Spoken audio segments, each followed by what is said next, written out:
the mouth of Sasquatch Canyon. Taking you guys to a spot that there was a Bigfoot sighting here a few years ago. Just not too far from here, it crossed this dirt road in front of a bow hunter that was, driving about this speed, and it was about noon. It was a daytime sighting, overcast. He saw it very well. Well, it's near this creek that about 5 miles away on top of the mountain on a section of Indian Canyon.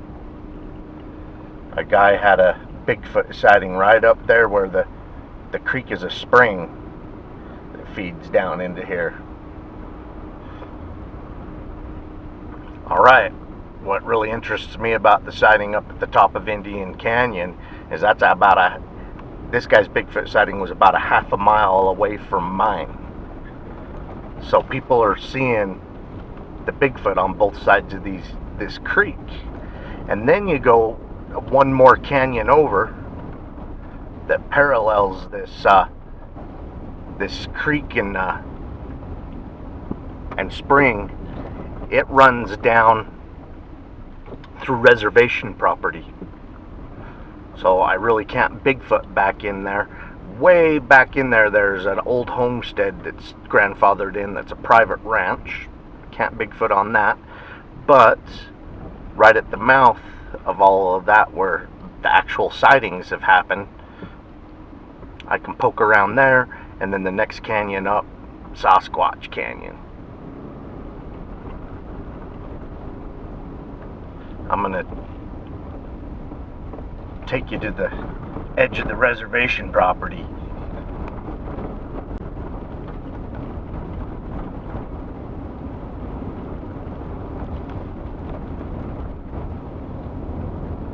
Yep, the guy had the sighting pretty close to these pinnacles.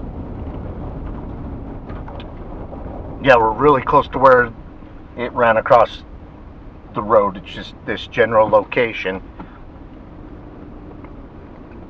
And this creek, I know where it starts on top of the mountain. We're planning on camping where it starts because not too far from there was my sighting a few years ago. And then another gentleman about a half a mile away. He's a truck driver. That pass is steep. He could only get his truck going 10-15 miles an hour climbing that summit with the full load. And he thought what he saw was a bear crawling around and was observing it, and then it stood up and started walking up towards him. Yeah, the guy does not like to haul loads through that canyon anymore. He goes up another canyon now. What he doesn't realize is most of these canyons in this area have had Bigfoot sightings. Yeah, I'm just going to turn around where the reservation property begins, but the sighting wasn't on reservation property, that was down here. Okay, I like to look around this area and go hiking and everything because of the sightings here, and then the next canyon over I spent a lot of time. That's Sasquatch Canyon because there's been so many sightings there that it got nicknamed that in the 70s. A lot of hunters have seen so much Bigfoot evidence and sightings. Some pretty cool sightings that have come out of that area.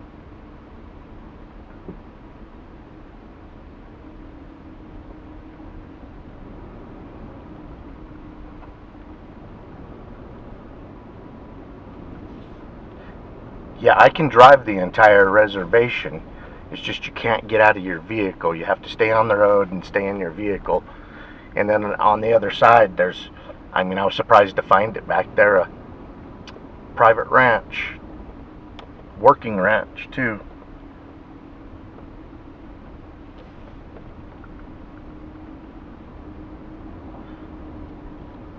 It all makes me wonder if all those guys have had sightings. Those ranch workers. And if you've had a Bigfoot sighting, email us at rmsobigfoot@gmail.com. We want to know about it. Yeah, this creek right off the left-hand side of me, people are seeing it at the top of the creek where it's a spring on top of the mountain, and then right down here at the bottom. And we're really close to where it meets up with two other creeks. Well, another creek and a river. They kind of come together really close to here.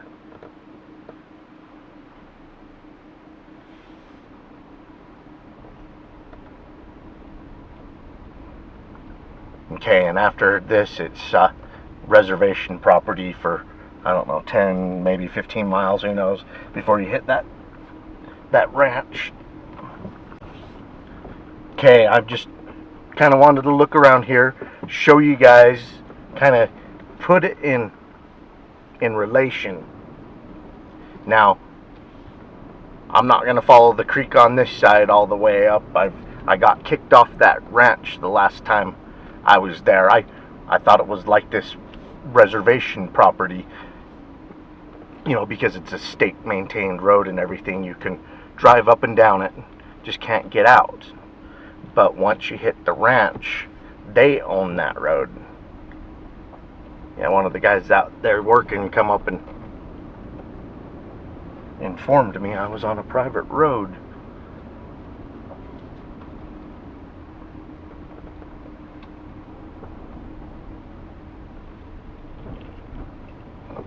But I'm going to go to the top of the Indian Canyon where this truck driver had his winter sighting. My sighting was in the fall. The one right here by the bow hunter, his was the fall, bow hunting season. Bow hunting's generally like sometimes August, September.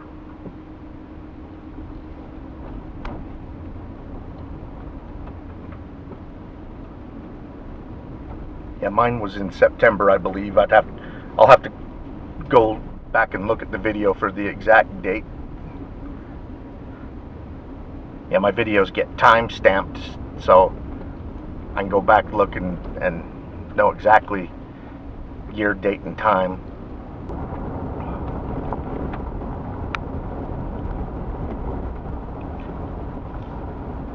Alright, even though Indian Canyon,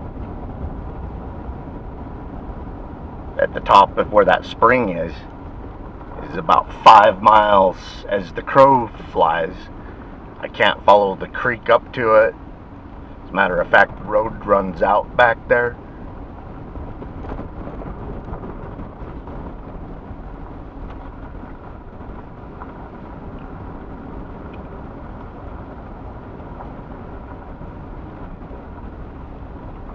And that creek, of course, just winds back and forth through a canyon. If you can straight shot it on Google Maps, it's about 5 mile-ish or so.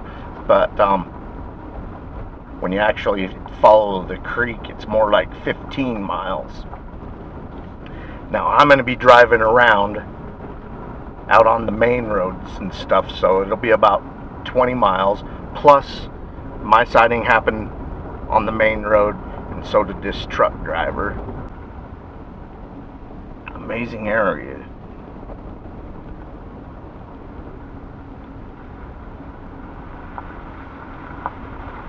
Yep, we're in the bottoms of the canyons where there's sightings, and then up on the top. That truck driver sighting was in the wintertime on the top, which is weird. Why do they want to be on top when the snow's deep and all that? So that's where I'm taking you guys next.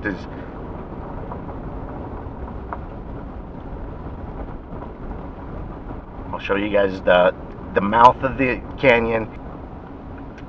Jack Osborne, on his show Portals to Hell, he interviewed a guy that had a Bigfoot sighting near the mouth of Indian Canyon. So we'll take you guys to there and start back up. We're at the mouth of Indian Canyon. This a Bigfoot sighting area, and it's also in Skinwalker country. Just about any of the Uinta Basin has weird activity that people report, from Bigfoot to UFOs to the Skinwalkers. Jack Osborne did an investigation at a cabin at the mouth of this canyon because of the weird activity being reported at the cabin, and while they were there, he did an interview with a guy that had a Bigfoot sighting here in this Indian Canyon.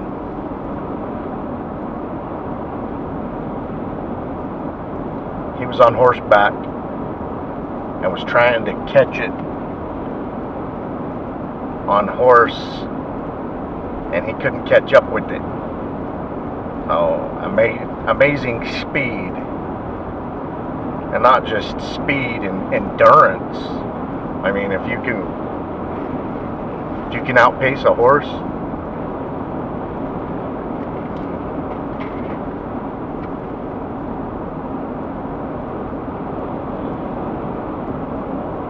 yeah, I'm here to go up to the top near a spring area that starts a creek, and I just took you guys to the bottom of the creek, and up at the top I doubt I'm going to make it to the actual spring. It's on a mountainside. I can't actually drive to it, and there should be deep snow up there, but we've done a lot of hikes up there on the top where that spring starts. We've done some camping up there, and we're planning on doing more of it.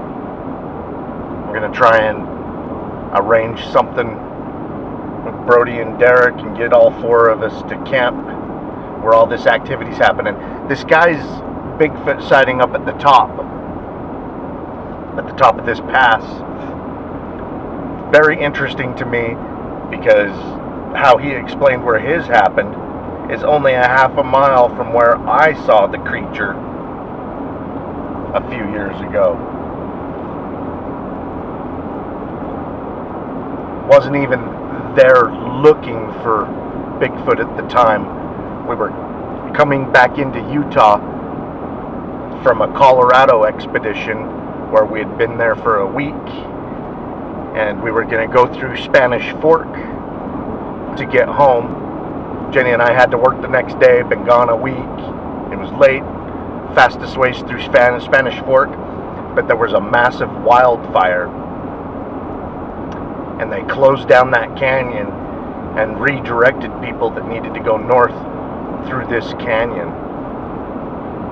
And so it was just a bunch of weird circumstances that led to my sighting. I only saw it for 10 seconds at a distance. By the time we got the vehicle stopped and I rolled out of the vehicle with the camera, it was gone.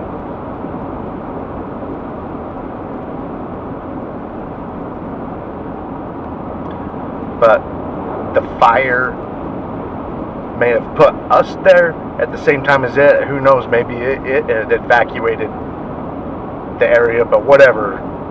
Saw the damn thing. And I saw this on the south side at the top. So I know of 3 Bigfoot sightings in this canyon. Then the next canyon over, Reservation Canyon, there was just a sighting a few years ago, and it's right at the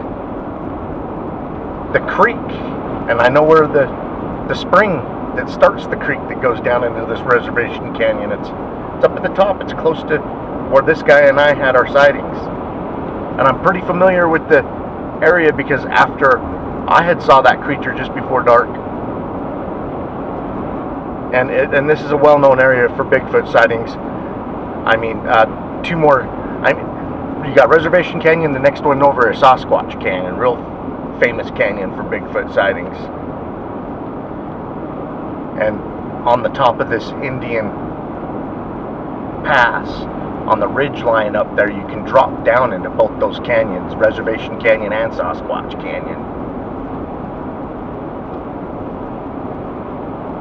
And the Sasquatch Canyon Creek starts up on top too. It's pretty cool. I mean, it's all these sightings is starting to form a picture of activity in the area. You can tell that they use these creeks as their highways, their travel zones. They're getting spotted on both sides.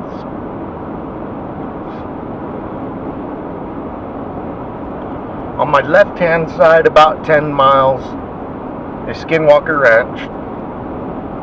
And the activity that ranch is famous for, the whole Uinta Basin gets that kind of activity, including this Indian Canyon. I've saw television documentaries where people claim that UFOs or orbs or energy or whatever have flown above their cars, paced the side of their cars and all that. I've not saw that in this canyon. I did see a giant sparkling orb fall out of the sky and disappear on my left-hand side one night when we were coming up this, but you know, that may have been a big old meteorite. I don't know. It didn't like follow our car like some people say have happened to them here.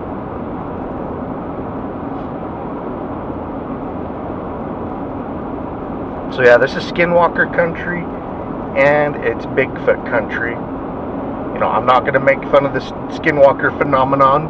I don't know what it is exactly. I hear all different reasonings what it could be. And then because there's Bigfoot sightings in the area, I mean, are they related? Are they two different things? Or do they have anything in common? I mean, they do have one thing in common: sightings of skinwalkers and Bigfoot in this area. So a lot of the canyons on the left-hand side, we've gone back in and hiked some of these canyons. We can get really close to the ranch area. The ranch area is private, and it's surrounded by private property, reservation property, all that. So not much hiking around that ranch, but we can get pretty damn close on some of these canyons on our left-hand side where we can, that are public lands. And then on the right-hand side, we've been up many of these canyons, camping, searching. Like I said, on the right-hand side, you go about 5 miles, you're in the Reservation Canyon. Another 5 miles, Sasquatch Canyon. And these are long canyons. I don't know, I'll have to check and see exactly how long this canyon is, this Indian Canyon. Because you come from the bottom on this side, go up over the top, and then drop down on the other side. But Sasquatch Canyon's 35 miles in length. And it's paralleled by a couple of pretty cool canyons. Actually, there's a maze of canyons back in there.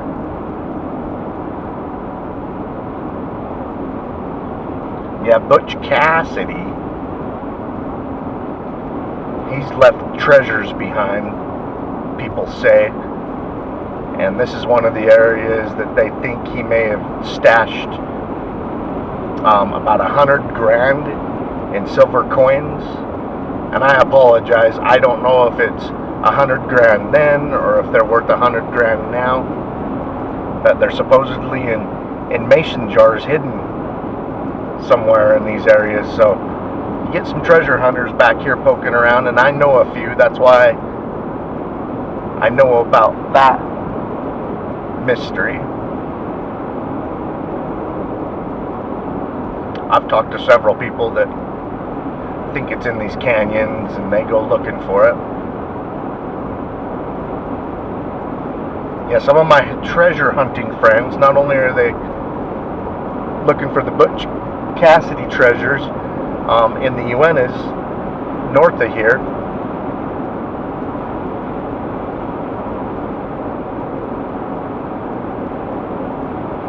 there's some Spanish treasures that were left behind in the 1600s, supposedly. And there may be some truth behind that, because a 14-year-old kid about 20 years ago found a Spanish gold bar back there on Lightning Ridge in the UNS, but they're supposed to be like cannons that they have stuffed a bunch of gold in and hid them to come back later because the Indians got together and drove them out of the area. They weren't very good to the natives. They were enslaving them and having them work in their gold mines and stuff. And then they got organized and got rid of the Spanish, and supposedly they left behind some of their treasures. But yeah, some of these treasure hunters have had runs in with Bigfoot. And, you know, I'm after Bigfoot, and I see these Bigfoot stories, and then, you know, the reason that people were in the area in the first place is because they were prospecting or looking for stashed treasure.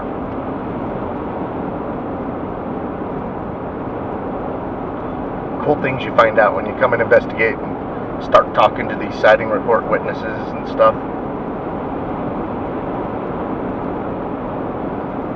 Now, the recent sighting report that I got, the guy was a truck driver and he was towards the summit of this canyon where it gets real steep, and he was hauling oil and he was full, so with all that weight he could only keep his semi going like 10 to 15 miles an hour. So he was going very slow when he observed it.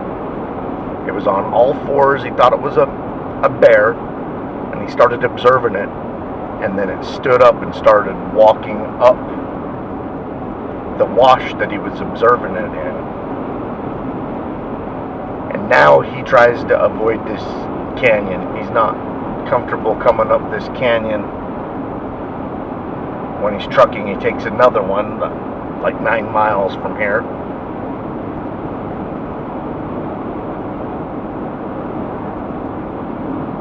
Thing is every one of these canyons, if I go back in history far enough, I can find sighting reports. However, when you start pinpointing those sighting reports, and you're like, okay, there's 3 on this side of a creek where the creek starts, there's 2 on this other side, just tells me that they're traveling from the top to the bottom near that creek. They're using that area. The cool thing about this guy's Bigfoot sighting is it was near a turnoff up on top, so it's going to give me a place to stop, park, hike around, scan the ridge lines and the shadows of the trees with my cameras. I personally believe only a small fraction, very small fraction of Bigfoot sightings get reported to me or the public. I think most people keep that to themselves, or maybe tell a close friend or a close relative, but I don't think it's very many that come out. So in this area that I'm investigating, that I know of 7 sighting reports, including mine. I mean, how many other sightings are out there that haven't been reported? 10, 20 times that? It's hard to say.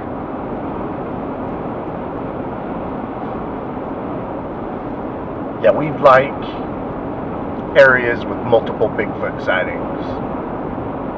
A history of them, unrelated people. We can camp really close to the spring at the top of here. Within a few hundred yards of that spring, there's a place that we can camp.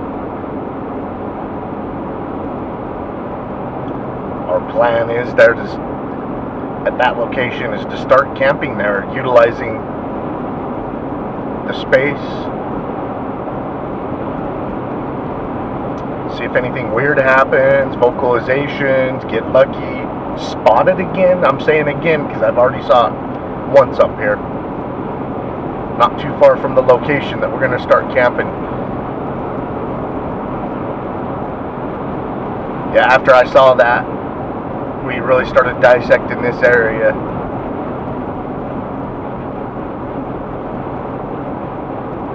Yeah, I saw it probably 20-30 minutes before the sun was completely down. Really rugged wash that we would have to hike down and then hike back up the other side to get to where I had saw it. Definitely could not do it that night, especially we had to work the next day. Both of us gone a week. Yeah, a lot of people think this is all we do, but yeah, we all have real jobs. This type of thing does not pay the bills. Actually keeps me broke.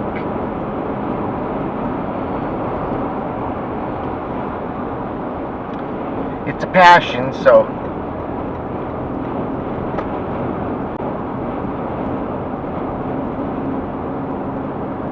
it's a passion, it's a hobby, I enjoy it, so I don't mind putting my resources towards it.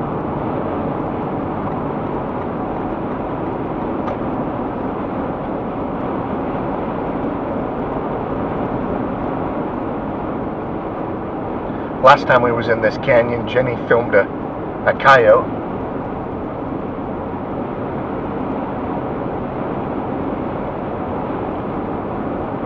I have to throw her coyote video up if I can find it. I think she snapped a couple of pictures of it too.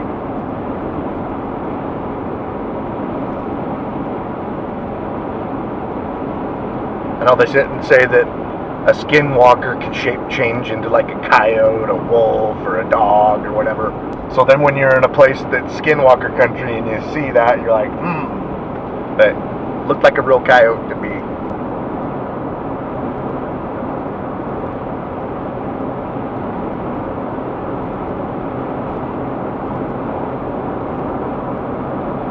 Yeah, the transformation of the forest from the bottom to the top. Or one side of the canyon to the other, like on the east side is so much different than the west side. Like on my left hand side is more alpine, on my right hand side is more high desert. You'll find that in a lot of canyons. So two different habitats just sitting right on top of each other. It's no wonder that the elk, the deer, the bear, and the Sasquatch like these areas. Oh, by the way, at the bottom, I had you guys down at the bottom of the Reservation Creek where there was a sighting. Because there was a sighting there, I like to hang out there and scan the ridge lines and all that. And I was camping with my two oldest grandsons, and they wanted to go swimming in the creek, so I took them to a safe spot near that location that they could go out and wade in the water and play around. And after we got in the car to leave, after we spent an hour or so there, my grandson Lyle, he like starts pointing at this tree and said, "I just saw a bear." And his brother's like, "Yeah, right." And he's like, "It walked behind that tree." So I zoomed my camera in on it, flipped it on, zooming it in, and the bear walks out from behind the tree, climbs up in the mountain and hides from us. And he was really nervous, this bear. He was smacking his lips and lifting his back leg like he was peeing, although on the video where I zoomed in, he wasn't peeing. So I believe Bigfoot is an omnivore, just like a bear. So when you see a bear in the area, it's a good sign that the resources are there for a Bigfoot.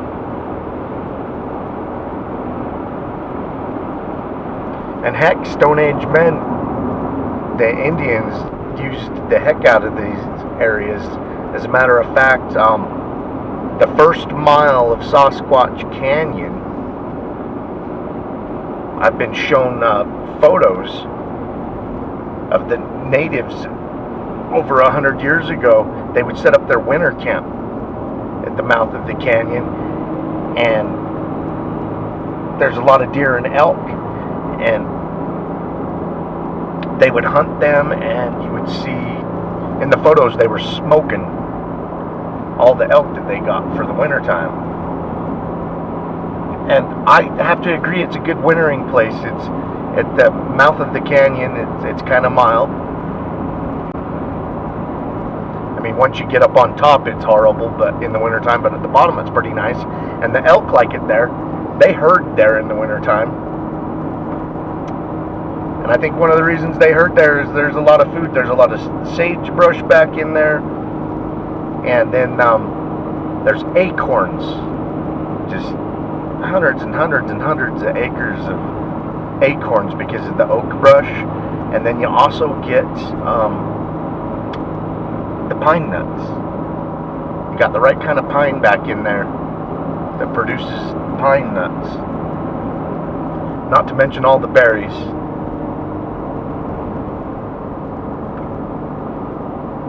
There's a place that we camp not too far from the mouth of Sasquatch Canyon, a base camp we use all the time. And us and other people that have camped up there, we have found arrowheads, stone arrowheads, stone axe heads. You can see where they have flint napped and possibly camped. We're up on the very top. I just barely passed the guy's sighting report area.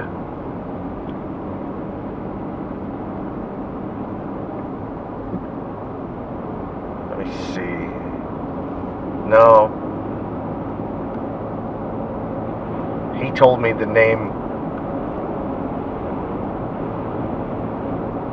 He told me the name of the creek in the canyon that he saw it close to.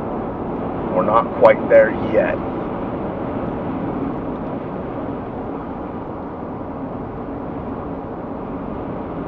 Okay, we hit the summit.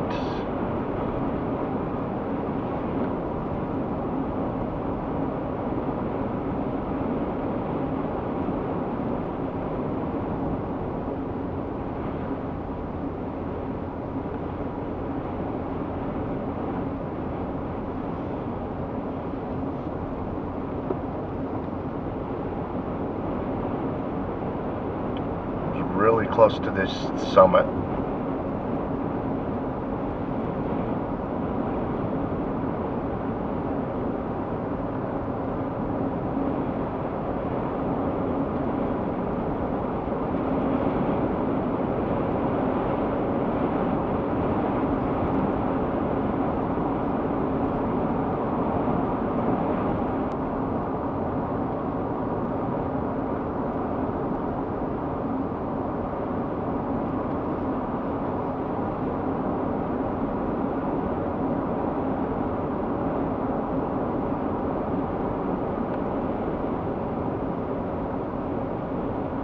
Alright, this is where it happened.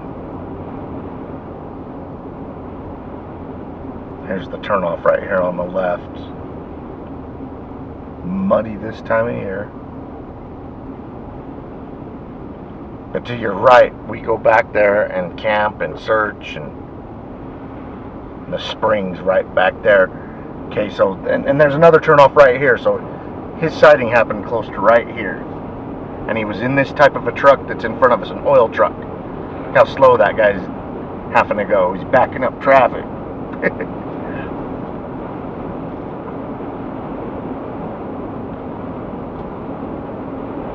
Alright, and then I'll show you where mine happened. Mine's up here on the left.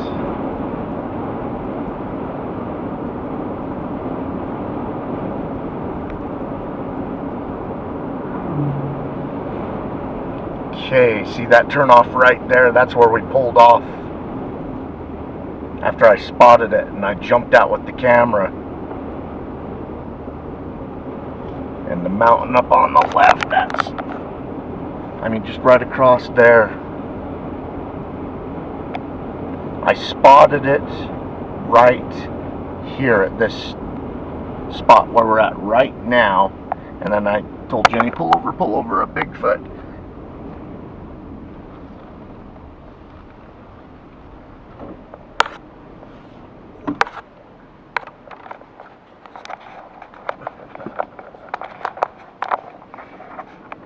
was traffic was being diverted. And there was 3 big trucks pulled over, pulling boats. So 3 boats, 3 trucks, all one after the other behind there, and all the occupants, 10, 15 people, whatever it was, were all standing out there talking, and I'm pretty sure they were discussing, okay, how do we get home now? They got diverted up this canyon, and they probably needed to go south. And that Bigfoot was across the way, just barely in a clearing, but it may have had a tree between it and them. But I saw it completely. Both legs, torso, body, arms, and it was squared off staring at these people. Yeah, as we were passing, I was just looking at the people, and then I saw it in the background staring at these guys, and I stared at that Squatch, grabbing my camera, telling Jenny, pull over, and Jenny pulled over at the very first place she could, and you know, I had my hand on the door, seatbelt ripped off, and as soon as she come to a stop, I popped the door open and rolled out with the camera that was already on, and that Bigfoot was gone by the time I got out.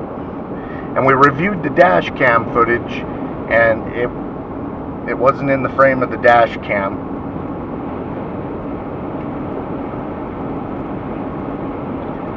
So we come back the very next weekend and have been up here searching for evidence. So I'm just excited about this other guy's Bigfoot sighting up at the top of here. Right at the top. Ridge walkers.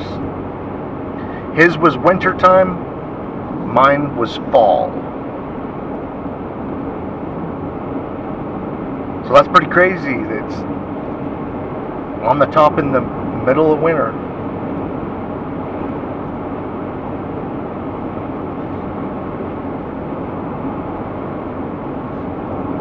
Obviously, snow doesn't bother them.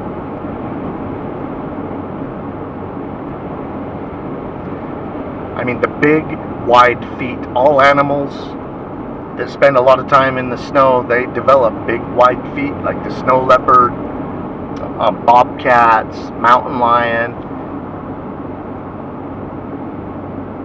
and then the rabbits and stuff, they try and stay on top of the snow or not sink as far in if possible.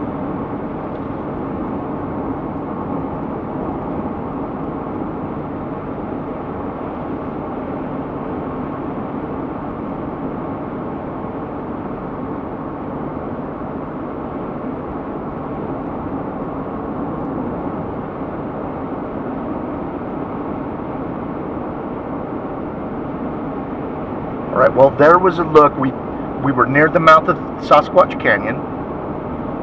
I showed you guys the mouth of Reservation Canyon, where there was a recent Bigfoot sighting there by the bow hunter.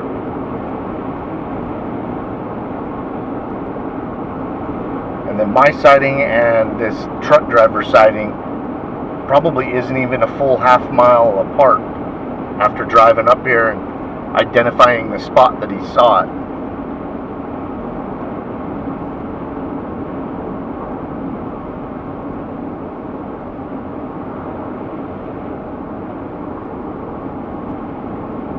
Yeah, and the same year that I had my sighting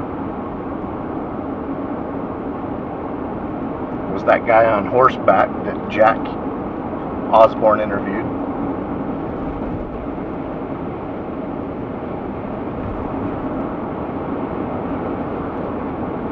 I apologize, I can't remember the episode. It was season 1, one of the season 1 episodes where he did like a skinwalker investigation. He interviewed the guy that saw Bigfoot on the other side of this canyon. Well, I hope you guys enjoyed a look at some Bigfoot sighting areas. I've got a great spot to hike around here at the edge of the snow line, and I'm going to see if I can find any evidence. There's a couple of creeks and stuff I want to check out. Keep on watching. We're going to keep on squatching.